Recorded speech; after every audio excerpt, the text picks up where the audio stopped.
Gaslighting is a term you might hear a lot, but oftentimes people use it incorrectly or don't know what it actually means. In this video, I'll tell you what gaslighting is, how you can spot it, and what you can do if you're a victim of it.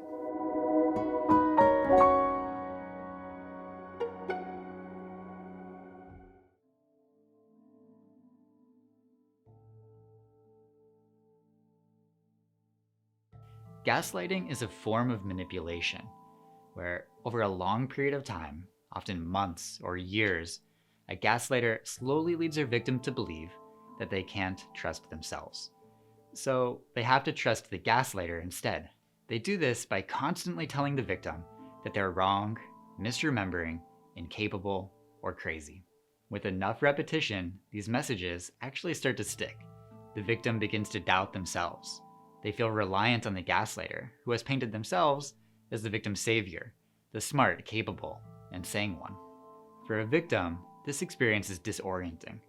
They're filled with self-doubt, and they often feel anxious, depressed, numb, or confused. They don't know what to believe. Sometimes they start to doubt their own senses and their own memories of experiences. For a gaslighter, it's about controlling the situation.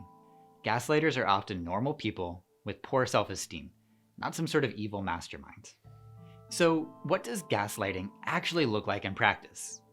Let me start by describing a scenario and then sharing 5 ways a gaslighter might respond. Imagine a couple has a disagreement about who should clean the kitchen after a meal. It escalates until they're both shouting, hurling insults, and everything just grows out of control. A few days later, they have cooled down. They decide to talk about what happened. Here are the tactics the gaslighter might use. Denial. The gaslighter straight up denies the argument ever happened. Or they take a lighter approach and they say it didn't happen how the victim remembers it. They'd say, "What argument? That was a normal conversation." Minimization.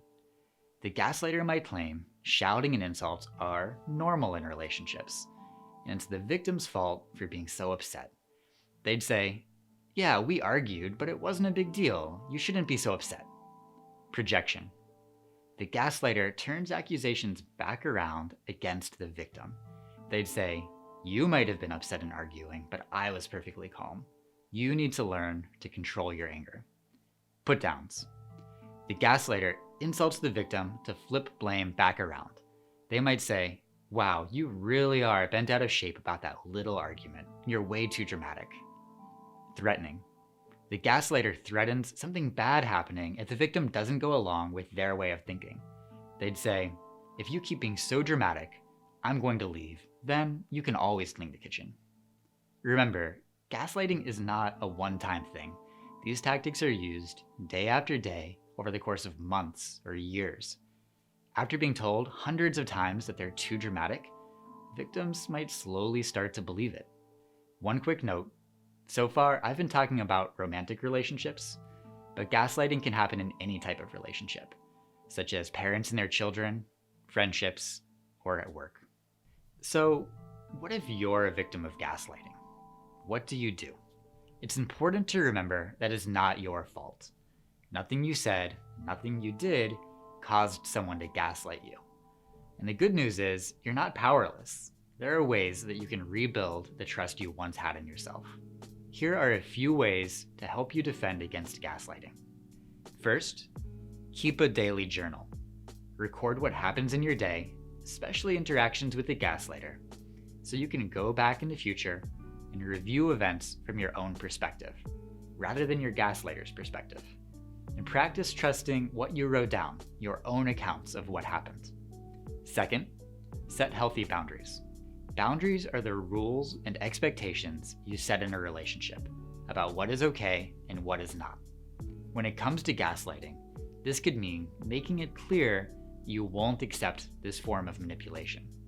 If the gaslighter doesn't respect your boundary, you have to be prepared to follow through with consequences, even if that means ending the relationship. Finally, review your relationship patterns. While gaslighting is never your fault, if you find you're a victim in many relationships, take a look at what decisions or habits might be putting you at risk. It can be helpful to explore these patterns with a therapist. To learn more about gaslighting, visit therapistaid.com for our What is Gaslighting article and gaslighting warning signs worksheets. Thanks for watching.